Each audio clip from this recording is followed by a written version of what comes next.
Misfortune rarely announces itself, yet for Lady Alora Whitmore, it began with a sentence so cruel it stole the breath from her lungs and altered the course of her life.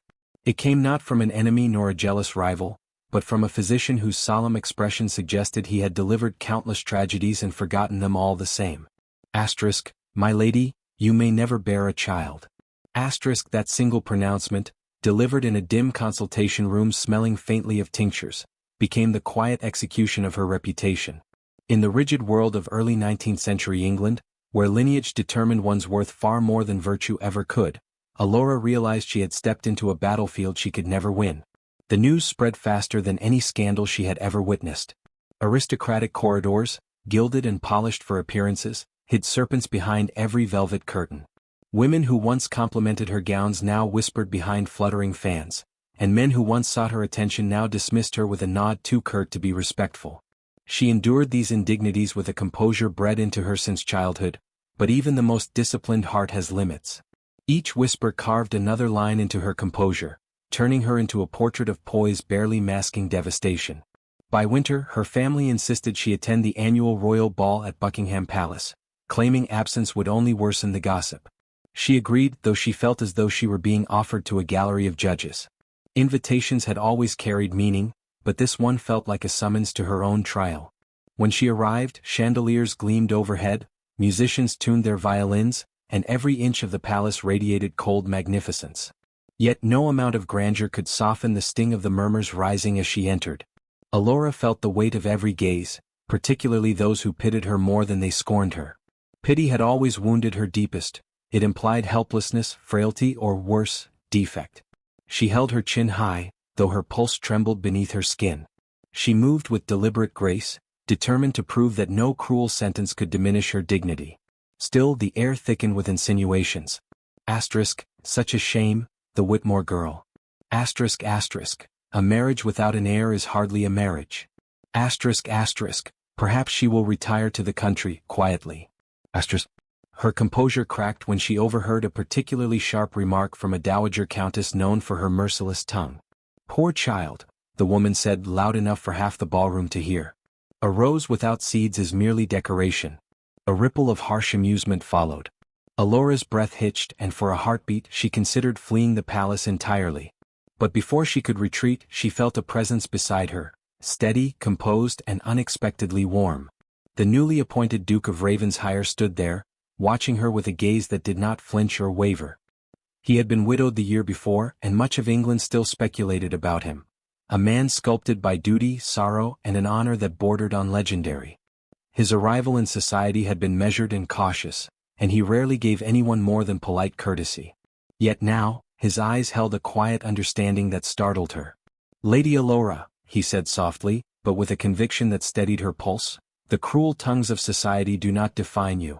She blinked, unsure how to respond. No one had defended her since the news broke, not even those who claimed affection. "Your Grace," she managed, her voice fragile yet controlled, "society seems very determined to try." He offered his arm, a gesture both courtly and protective, and something in the ballroom shifted. Whispers rose again, but this time with curiosity rather than cruelty. Alora hesitated only a moment before placing her gloved hand upon his arm. The musicians began a new piece, and the Duke led her toward the dance floor with purposeful restraint, as though granting her the choice to withdraw at any moment. She did not. Their steps moved in elegant synchrony, guided not by desire but by mutual understanding. Alora found herself studying him, his measured breath, his steady posture, the faint trace of sorrow in the lines near his eyes. He was a man accustomed to carrying burdens. She wondered if he saw something similar in her. "You do not recoil," she whispered during a turn, surprising herself with the confession. "From what, my lady?" he asked, not missing a step. "From the rumors. From me." For the first time that evening, he looked at her fully, without reserve. "Cruelty thrives on weakness," he replied. "But only if we allow it. I have no interest in indulging society's pettiness." His words, simple yet profound, carved a small sanctuary within her chest. Yet even as she felt a fragile spark of defiance warming her spirit, another announcement rang across the hall. A royal matchmaker stepped forward, an older man with spectacles perched precariously on his nose, clearing his throat for attention. Conversations dimmed. In the interest of strengthening alliances, he declared, Her Majesty's Council is reviewing candidates for the strategic marriage of His Grace, the Duke of Ravenshire. Alora felt her stomach tighten, not with hope but dread. It was no secret that widowed dukes were prime targets for political arrangement, and she knew she was no longer a suitable contender for any man seeking an heir. The room collectively turned toward the Duke, waiting to see what expression he might offer. But his gaze remained on Alora. A faint murmur ran through the assembly. A few ladies gasped discreetly. Alora's breath caught, and for a moment she wondered if she had imagined his unwavering focus. She felt exposed, suspended between devastation and some unfamiliar possibility. Then the matchmaker added, with a deliberate tone, Names of eligible ladies will be reviewed in the coming weeks. Her Majesty expects cooperation. The Duke gave no public reaction. He only inclined his head with measured politeness. Alora's pulse quickened. Whatever kindness he had shown might have been a moment of sympathy, nothing more. A man of his stature would never court controversy for her sake. Yet just before the music resumed and the dancers returned to their places, he spoke quietly enough that only she could hear. Lady Alora, he murmured, do not assume the council chooses for me. His words, calm, resolute and impossibly daring, sent a tremor through her heart. And as he escorted her from the dance floor with silent assurance, she sensed the ballroom watching them with sharpened interest, as though some unseen shift had begun. She could not have known then that this evening, born from humiliation and despair, would mark the first subtle turning of fate, one that would bind her future to his in ways neither of them yet understood. Tragedy struck again before she even set foot in Ravenshire Manor. Lady Alora Whitmore had barely left the grandeur of Buckingham Palace when the weight of whispers and judgments pressed upon her like a storm she could not escape. Her carriage, its horses' hooves drumming the wet streets of London, carried her through streets lined with strangers whose gazes would never truly see her. Every corner seemed to echo the rumor she had fled, that she was barren, unworthy, a shadow of her former promise. Even as the city blurred past in shades of gray, her thoughts clung to the cruelty of society, and her chest ached with the knowledge that she must now face the man who could either be her salvation or her executioner. The Duke of Ravenshire awaited her, and though he had shown her kindness at the ball, she feared that even his patience might falter when confronted with her perceived defect. Upon her arrival, the manor loomed like an austere sentinel, stone walls heavy with centuries of lineage and expectation. Servants, their expressions neutral yet observant, moved like clockwork through the vast halls, their quiet footsteps magnifying the sense of isolation she already carried. Alora's gloves felt tight as she dismounted, the leather constricting as though pressing her shame into her skin. She hesitated, inhaling the cold air, wishing for invisibility, wishing she could dissolve into the mist rising from the grounds. Instead, she was guided by a butler whose eyes held only the calm of routine, as though tragedy and rumors were merely another turn in the wheel of duty. The Duke greeted her in the entryway as composed as always, though his gaze lingered just long enough to measure her state. His silence carried weight, as if he had already assessed her fears and chosen to meet them with dignity rather than condemnation. "Welcome to Ravenshire, Lady Alora," he said, his tone formal yet edged with warmth. "I trust your journey was tolerable?" His measured courtesy contrasted with the turmoil she felt within, and for a moment she wanted to bow, to apologize for her own existence, for the rumor that had preceded her like a ghost. It was acceptable, Your Grace," she murmured, the words stiff from nerves, the syllables tight with hesitation. Her heart pounded not from exhaustion but from anticipation. Would he now see her as society did, as a liability to his name and legacy? He inclined his head slightly, acknowledging her words, but offered no judgment, no reprimand. Instead, he gestured toward the drawing room, where the scent of burning logs mingled with the subtle fragrance of polished wood and distant roses. "Please rest," he said. "The evening is yours to claim or to escape as you wish." There was a freedom in his voice she had not expected, a rare permission for choice in a world where women like her were rarely granted agency. The manor itself was a character in its own right. Vast corridors echoing with her footsteps, high ceilings adorned with intricate plasterwork, and paintings of forebears whose eyes seemed to follow her timidly, judging yet accepting nothing. Each room carried a sense of history, of expectation, and of scrutiny. Alora could not help but wonder if she would ever feel like she belonged here, or if she would remain an intruder in a house where bloodlines dictated respect, and where her own lineage, tainted now by whispers of infertility, might never earn her a place. In the early days she found herself walking the halls alone, seeking solace in quiet corners where tapestries softened the echoes of her own anxiety. She observed the Duke from afar, noting the precision with which he attended to his duties, the careful politeness he extended to every visitor, and the subtle restraint he maintained even in private moments. She realized quickly that he bore his own burdens: grief for a wife lost too young, the relentless pressure to produce an heir, and the public eye that scrutinized every motion, every word. Perhaps, she thought, he understood suffering as intimately as she did, though his was veiled behind a mask of duty rather than whispered sympathy. Then came the small gestures, tokens that marked the beginning of an unspoken intimacy. The Duke presented her with a botanical journal, its leather cover worn, its pages filled with pressed flowers and delicate illustrations. He had learned of her fascination with Flora during the brief conversation at the ball, and this gift spoke not of obligation but of attention, of seeing her as more than a title, more than a rumor. Alora held the journal to her chest as though it were a shield and a promise simultaneously. Each pressed petal felt like a whisper from him. Asterisk, I notice you. I respect you. You are more than the stories they tell. Asterisk. Not long after, she discovered a greenhouse on the eastern wing of the manor, neglected and frostbitten from years of disuse. The Duke, with quiet insistence, had restored it in her absence, leaving the warmth of sunlight and the rich scent of earth as an invitation. Here, surrounded by blooms coaxed from dormancy, Alora felt a fleeting sense of ownership, a fragment of freedom. She tended the plants in solitude, speaking softly to seedlings as though each were a child she could nurture, and each leaf seemed to absorb her longing, her fear, and her tentative hope. Yet even amid these tender moments, the shadow of society's judgment never fully lifted. Letters arrived from London bearing thinly veiled insults, questioning the Duke's wisdom in marrying her, hinting at the inevitable disappointment that awaited them both. Some suggested that a more fertile candidate might yet be introduced, that duty demanded replacement. Alora could not escape the gnawing fear that she would soon be cast aside, an ornamental relic rather than a partner in her own life.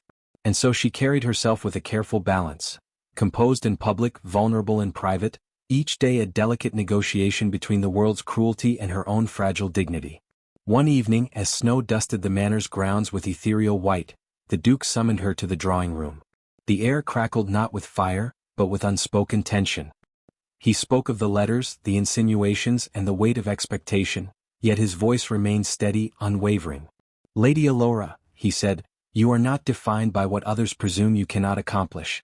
Your presence here is no failure. It is a choice I made, deliberately, with intention. I do not seek a mirror of my duty in you. I seek your companionship, your counsel, your strength. Each word landed like a gentle but firm hand on her shoulder, and Alora felt the first real tremor of relief she had known since the diagnosis. The recognition that he valued her for herself, and not for the promise of an heir, offered a fragile light against the long shadow of her shame. In the days that followed, she began to sense a rhythm, a quiet negotiation of space and understanding between them. Walks through the frost-laden gardens became a form of communion. Their conversations, cautious at first, gradually revealed glimpses of humor, opinion, and shared curiosity. Yet each step forward was accompanied by a lingering question. Could she ever live up to the expectations of her position, or would the specter of barrenness ultimately claim her place beside him? And then, in a moment as ordinary as it was extraordinary, she found him standing by the greenhouse, observing a cluster of early blooms she had nurtured. He did not speak at first, merely watching. When he finally broke the silence, his voice was low, magnetic, and suffused with meaning. The patience it takes to grow a garden is no different from the patience life demands of us. Even the most delicate blossom endures frost before it reaches its full glory. Alora's breath caught. In his eyes she saw more than encouragement. She saw faith, quiet and deliberate, the kind that dared to challenge the cruel whispers of society. Yet as she turned to respond, a letter arrived, slipped under the greenhouse door. The seal bore the insignia of the Royal Council, and the message contained the faintest trace of threat, political pressure veiled in courtly language suggesting that her Duke's obligations. Alora's hand trembled as she held the parchment, and the warmth of the greenhouse seemed to pale before the chill of reality. The Duke reached for the letter, his expression unreadable, and spoke in a voice that was steady yet solemn. We will face this together as we must. She looked into his eyes and felt both the weight of impending scrutiny and the nascent strength of an alliance that could defy it. Somewhere within the frostbitten air of that manor wing, hope and fear coexisted, each sharpening the edges of the other. And as she returned the gaze of the man who had become her unlikely confidant, She realized that the journey ahead would demand courage she had never known, patience she could scarcely imagine, and a heart willing to endure the cruelty of society in the pursuit of something fragile yet luminous: trust, companionship, and perhaps the possibility of love. The snow outside thickened, and as the light dimmed, Alora understood that the world she had entered was more treacherous than she had imagined. But perhaps, just perhaps, the Duke's steady hand could guide her through it. The night arrived like a verdict, sudden and unyielding, bringing with it a storm that mirrored the turmoil within Lady Alora Whitmore's heart. Ravenshire Manor, usually a sanctuary of ordered grace, seemed transformed into a labyrinth of shadow and sound. The wind rattled the shutters and rain tapped insistently against the leaded windows, as if demanding confessions the walls had yet to hear. Alora walked the east wing corridors, her slippers whispering against the polished floors, each step a drumbeat of anxiety that quickened her pulse. She could no longer bear the weight of pretense, the constant awareness of whispers, the gnawing fear that she was a disappointment waiting to be acknowledged. Her composure, honed through years of aristocratic training, had begun to fracture, and tonight, it would shatter entirely. She paused before the drawing room where the Duke had promised to meet her. Candles flickered in their sconces, casting quivering shadows on the walls, painting the familiar faces of ancestors in gold and black. The room smelled faintly of polished oak and the lingering perfume of roses she had brought from the greenhouse, their petals now soft and curling. Alora drew a trembling breath, pressing a gloved hand to her chest as though holding herself together physically and emotionally in the same motion. She had rehearsed the words 100 times, yet each practice had failed. Now, spoken aloud, they felt impossibly fragile. "I could never become a mother," she whispered before she even opened the door, the confession trembling in the air as if it were a living thing demanding attention. The Duke rose from the fireside, where he had been reading by the soft glow of the hearth. His expression, calm yet attentive, betrayed no surprise, only the quiet gravity of a man accustomed to witnessing misfortune yet never shirking from it. He set aside his book with deliberate care, the leather cover closing with a soft thunk that echoed through the otherwise silent room. "Alora," he said gently, "speak your mind freely. You will find no judgment here." His words carried more than courtesy, they were a deliberate invitation into trust, a hand extended across the chasm of her dread. Alora's hands trembled as she removed her gloves, letting them fall to the floor with a soft sigh. Her eyes, glistening with the first traces of tears, met his. I cannot give you what society demands," she admitted, her voice breaking. "I have been told. I will never bear a child. I am insufficient. I am—" She could not finish, the words lodged in her throat, thick as winter frost. She turned her gaze to the floor, unable to bear the intensity of his eyes that seemed to measure every hidden corner of her heart. The Duke stepped forward, closing the distance with quiet authority. His hand hovered for a moment near hers before he gently clasped it, a gesture at once grounding and reverent. "Alora," he said, his voice steady, magnetic in its calm, "I did not marry a womb. I married a woman." His words struck her not with shock but with a dawning clarity, the kind that dissolves fear in slow, deliberate warmth. She lifted her gaze, searching for any hint of mockery, of politeness masking impatience, but found none. Only honesty. Only him. Tears welled and spilled over, tracing delicate lines down her cheeks. "But the duty, the expectation, the heir," she stammered, her hands tightening around his as though seeking refuge from the weight of centuries of aristocratic pressure. The Duke's thumb brushed softly over her knuckles, an anchor in the storm of her despair. "Duty is not a measure of worth," he replied quietly. "Expectation is not a verdict on the heart. If we define ourselves by what others demand, we abandon the most vital truth, that we choose what matters to us." Each word was deliberate, a quiet insistence that the world outside these walls could not dictate their reality. Alora's breath caught as her composure faltered entirely. For the first time since the physician's pronouncement, she felt the possibility of absolution, not from medicine, not from society, but from the only person whose judgment truly mattered. In his presence, shame lost its sharpness, grief, its suffocating weight. Yet alongside this burgeoning hope came the tremor of fear. Could she trust it? Could she allow herself to believe in the tenderness of a man who had shown restraint, patience, and unwavering attention in a society that valued neither of them as individuals? The Duke, sensing her hesitation, guided her to a chair near the fireplace. The warmth, soft and steady, seeped through the chill of her doubt, and the sound of the rain outside softened into a distant percussion, a muted symphony that underscored their shared intimacy. "There is no need for performance here," he said, gesturing lightly toward her. No mask. No title. Only you, and me speaking as we might in solitude. His eyes held her with the gravity of a man who understood both fragility and resilience, who had carried burdens privately and now offered her the same sanctuary. Alora lowered herself into the chair, shoulders slumping as though relieved of a burden she had carried alone for too long. She began to speak in fragments at first, recounting the cruelty of whispered rumors, the suffocating expectations of her family, and the relentless fear of failure that had shadowed every moment of her existence since the doctor's words. The Duke listened without interruption, his presence a steady rhythm in the chaos of her confession. Not once did he offer empty consolation. Instead, he allowed the truth of her words to stand, validating them simply by witnessing them fully. As she spoke, a subtle shift occurred. The conversation, weighted with tragedy and fear, began to evolve into a shared acknowledgement of their isolation within the strictures of society. Each phrase carried an implicit understanding. They were bound not merely by title or duty, but by the recognition of each other's vulnerability. The Duke's hand never left hers, his thumb stroking gentle circles over her knuckles, his attention a quiet affirmation that she was seen, not as a failure, not as a rumor, but as a woman of substance, courage, and dignity. Finally, when her voice faltered, exhausted by emotion, the Duke leaned forward, bringing his forehead close to hers in a gesture of intimate solidarity. "Alora," he murmured, "the world may demand heirs, accolades, and appearances, but here in this space only our understanding matters. You are enough as you are." Her tears fell freely now, unrestrained, each one a silent surrender to relief, trust, and the slow, tender bloom of hope. For a moment they simply remained like that, foreheads nearly touching, hands intertwined, the crackling fire and persistent rain forming a quiet, protective cocoon around them. The intimacy was not a passion born of desire alone, but a communion of respect, empathy, and the recognition that two hearts, weighed by society's cruelty, could nonetheless find alignment.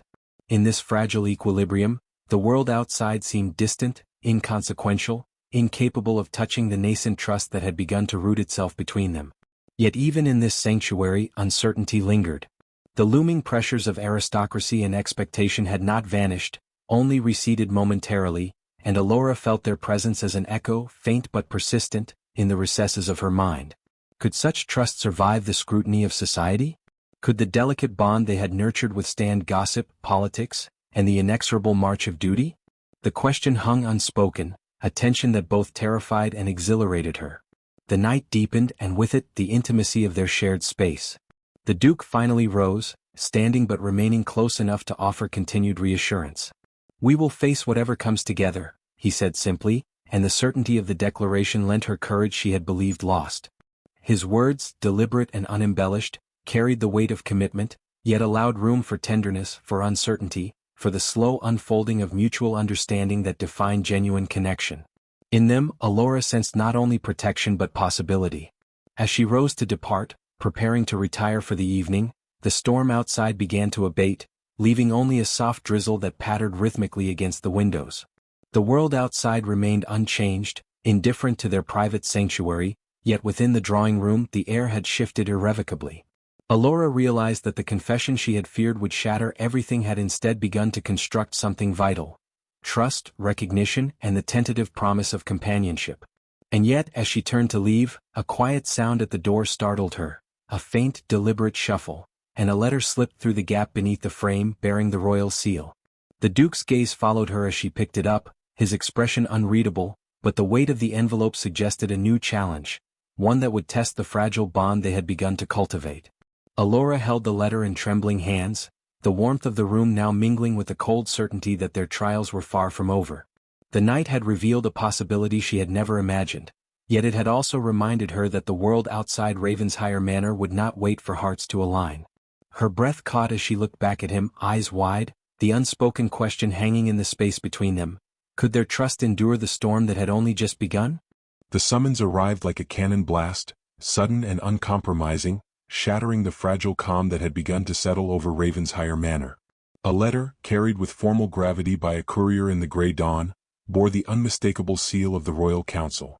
Its contents demanded her immediate presence, subtly wrapped in civility yet weighted with threat: whispers of annulment, concerns over heirs, and the implied necessity of compliance. Lady Alora Whitmore held the parchment with trembling fingers, her knuckles white against the soft paper, as the familiar grip of dread tightened around her chest. The words were not loud, but they echoed louder than any shout, and for a moment she feared the foundation of her nascent trust with the Duke might crumble under the relentless pressure of society and duty. The Duke entered quietly, observing her from the doorway with that unwavering calm that had become his signature. His eyes, grave yet gentle, measured her distress without condescension. "Alora," he said, voice low and deliberate, "I have seen the council's summons. Let me assure you we will face this together." The simplicity of the words belied their weight, for in them rested not only reassurance but an unspoken challenge to the rigid hierarchies that governed their lives. Her pulse stuttered. The storm that had been gathering inside her now collided with the presence of the only man whose opinion mattered. The carriage that carried them to London rattled over the uneven cobblestones as rain fell in fine, persistent threads, glinting like silver against the darkened streets. Inside, silence reigned, broken only by the occasional creak of leather straps and the distant clip-clop of horses' hooves. Alora's gloved hands clasped her lap tightly, a physical manifestation of the anxiety she could not dispel. She had rehearsed her demeanor countless times, poise, dignity, subtle acknowledgement of social expectation. But now, confronted with the very people whose judgments threatened her existence, every rehearsal seemed inadequate. The Duke remained beside her, a steady presence, yet even his calm could not erase the sharpness of the air outside the carriage. Arriving at the royal council chambers, they were greeted by marble floors and tapestries depicting generations of monarchs and statesmen. The room smelled faintly of beeswax and ink, a combination that somehow emphasized the weight of history pressing upon the living. Courtiers in polished boots and tailored coats scrutinized them from every angle, eyes sharpened with curiosity and veiled skepticism. Alora's heart pounded. The whispers she had fled from the ballroom now roared silently in her mind. Yet when the Duke took her hand, offering a brief but grounding squeeze, she felt the first thread of courage stir within her. The council convened with formal precision, the air taut with protocol and expectation. Ministers and advisers spoke in clipped tones, citing tradition, duty, and the necessity of heirs for the continuation of lineage. Every word seemed to underscore the threat she had feared, the suggestion that her value lay in what she might produce rather than who she was. Alora's chest tightened, her throat constricted, yet she met each gaze with the composure she could muster, supported by the Duke's unflinching presence beside her. She realized that her fear had been both personal and political.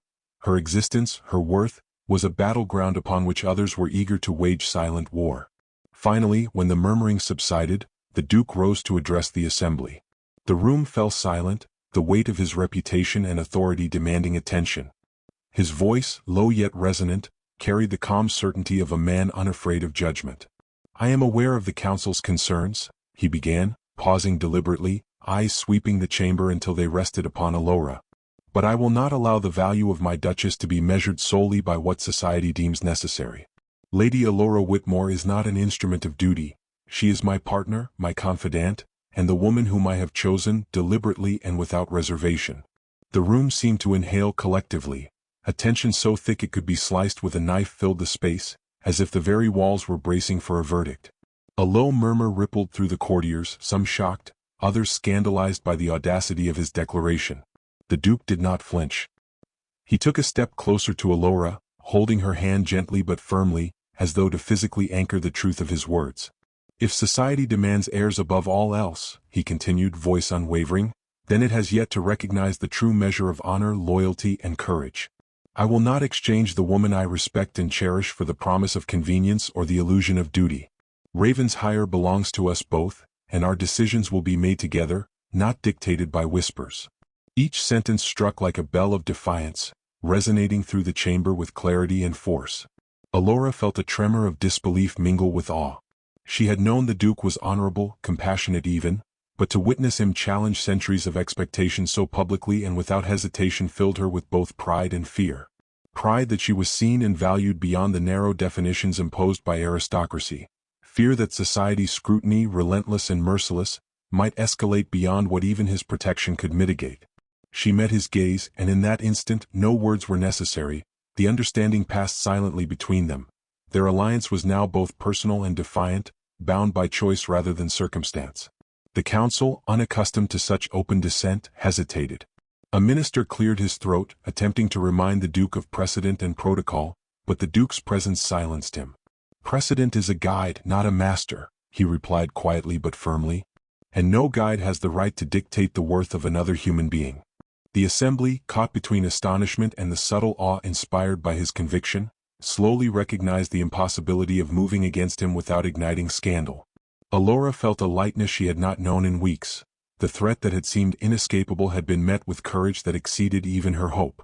When the proceedings concluded, the Duke escorted her from the council chambers, the tension outside the door palpable yet diminished by the clarity of his stance.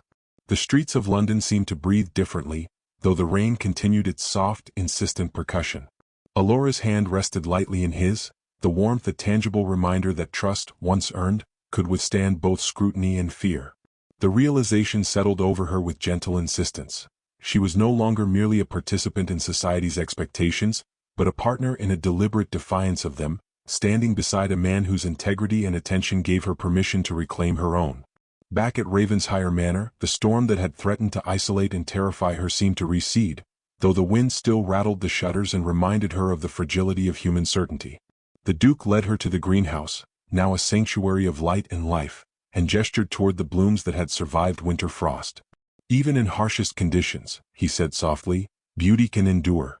It is not only the promise of spring that sustains it, but the care, patience, and attention we choose to give."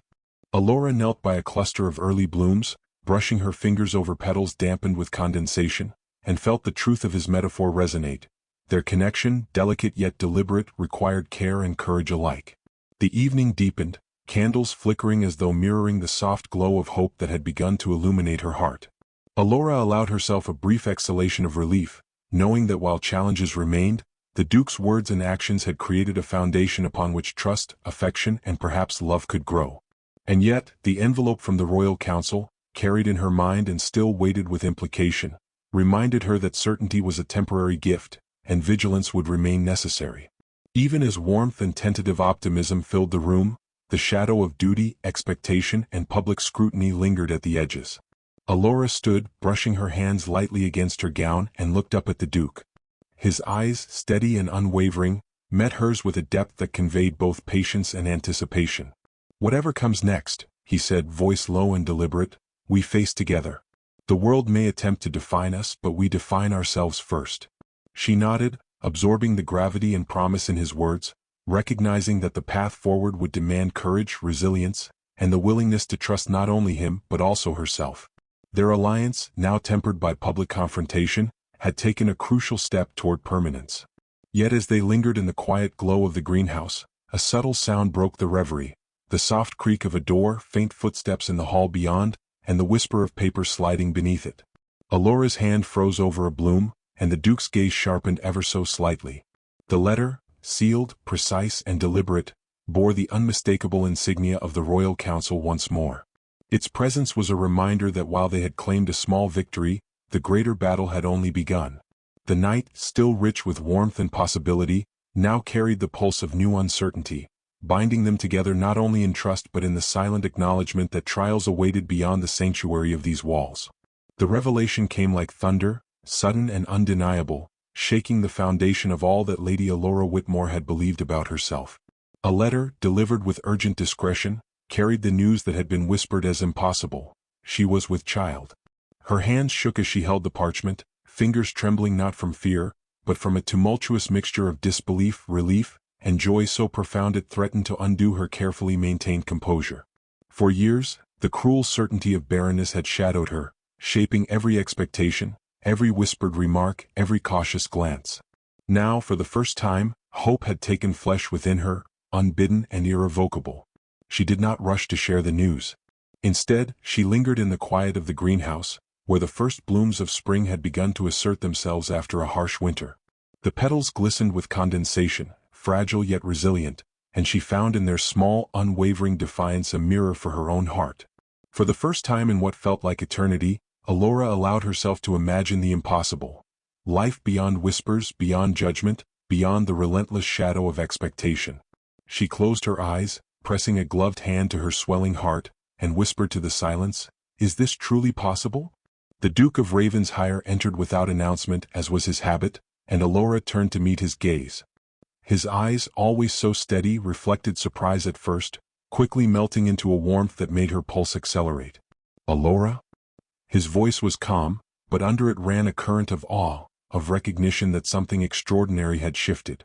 She handed him the letter, unable to speak, and watched as his eyes skimmed the words, absorbing the magnitude of the news with measured restraint. When he finally spoke, his tone was deliberate, almost reverent. "A child?" The single word carried a world of meaning, hope, relief, and the acknowledgement of a bond that had been quietly forming between them. He did not speak of obligation or duty. Instead, he moved closer, resting his hand gently on her shoulder. "This changes nothing of my regard for you, Alora. If anything, it confirms what I have known all along, that life has its own rhythm, and some truths cannot be dictated by expectation alone." His words washed over her, tender and deliberate, a balm for every fear she had carried since that fateful consultation. Tears, unbidden and unrestrained, coursed down her cheeks. "I never dared to imagine this," she admitted, her voice catching. "After everything. I thought, perhaps I was too late, perhaps." Her words faltered, swallowed by emotion. The Duke placed his gloved hand over hers, firm yet gentle. "There is no lateness in love, no failure in hope," he said softly. "Only the moments we share, the choices we make, and the courage to trust in one another." They remained in silence, letting the significance of the revelation sink into the corners of their hearts. The room seemed to pause with them, the soft patter of rain against the windows blending with the faint crackle of the fireplace, creating a cocoon of warmth and intimacy. In that silence, Alora recognized a truth she had long feared denied, that her worth was never contingent on society's judgment, nor was it defined solely by her ability to fulfill duty. It was defined by love, by trust, and by the rare courage of a man willing to see beyond whispers and expectation. Days turned into weeks, and the announcement of her pregnancy, once she could no longer hide it, was met with a mixture of astonishment and guarded admiration. Courtiers who had whispered behind fans now approached with measured respect, aware that the Duke's position, and his affection for Alora, was immovable. Letters of congratulations arrived, tinged with envy and relief, but also with acknowledgement of the delicate grace with which she had endured months of scrutiny. Through it all, the Duke remained unwavering, a constant presence in her life, a guardian not only of her safety but of her dignity. Alora found herself walking the halls of Ravenshire Manor with a new sense of purpose. Each room, once a theater of whispered judgment, now felt imbued with possibility. The greenhouse, where she had first confessed her fears and where the Duke had offered unwavering support, became her sanctuary. She tended the early blooms, each leaf and petal a testament to the quiet persistence of life, and in each small act of care she discovered the rhythm of hope mirrored in her own growing child. The Duke would often join her, his hands guiding hers in planting or pruning, not in command but in shared intimacy, and each touch became a silent affirmation of partnership, love, and mutual respect. Evenings were filled with quiet companionship. Candlelight bathed the drawing room in a soft glow as they shared books, music, and whispered conversations that traveled the delicate line between formality and intimacy. Alora learned to read the subtleties of the Duke's expression, noting the gentle curve of his smile, the faint shadow of worry in his eyes softened by trust, the cadence of his voice when speaking not as a man of duty but as a man devoted to her. In these moments, the grandeur of the manor, the weight of aristocracy, and the pressures of lineage faded into background, leaving only the rare, luminous clarity of two hearts attuned to each other. The true test came with the first gathering of the season, a grand assembly at Ravenshire Manor attended by nobility from across England. Alora, poised and radiant, bore the gentle curve of her pregnancy with grace, her gown a delicate wash of ivory embroidered with silver threads. The Duke remained at her side, a steady presence, deflecting subtle remarks and ensuring her dignity remained intact. Courtiers whispered as they always would, but their voices carried less sting than before. The Duke's unwavering support, combined with the undeniable reality of her condition, reshaped perception. Alora moved through the assembly with quiet confidence, her gaze meeting his from across the room, and in that exchange she felt the culmination of months of trust, patience, and emotional resilience. Later, when the guests had departed, Alora and the Duke walked through the manor gardens, now soft with spring rain, petals clinging to damp grass.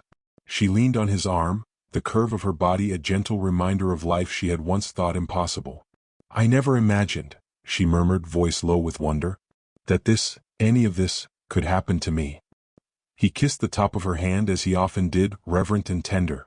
"Life has a way of exceeding expectation when hearts are willing to trust," he replied. And sometimes, the greatest joys come not from duty fulfilled but from love patiently nurtured. His gaze held hers, steady, unwavering, luminous with the rare clarity that accompanies the recognition of shared triumph over adversity. As night fell, the manor quieted, and Alora retired to her chambers, heart swelling with gratitude and anticipation. She thought of the journey she had endured, the whispered judgments, the cruel certainty of medical opinion, the long months of uncertainty, and the delicate moments of trust that had built the foundation of their bond. She understood now that the hardships, the fears, and the relentless scrutiny had only shaped the resilience that allowed her to embrace this moment fully. The Duke's presence, constant and unwavering, had made possible the very joy she once feared denied to her forever. Yet even in the warmth of that newfound certainty, a subtle unease lingered at the edges of her consciousness. Society's pressures, though diminished, had not vanished entirely. Whispers could still bloom in the absence of oversight, and the Duke's position, though formidable, remained subject to scrutiny beyond the walls of Ravenshire Manor. Alora pressed a hand to her chest, feeling the subtle flutter of life within her, and realized that every triumph carries its own shadow. Courage, she knew, was a continual choice, not a one-time act. And as she closed her eyes, a soft knock at the chamber door announced the arrival of the Duke. His expression was calm, yet it held a trace of gravity. He extended a hand toward her, a silent invitation not merely to join him physically but to continue the journey they had begun together.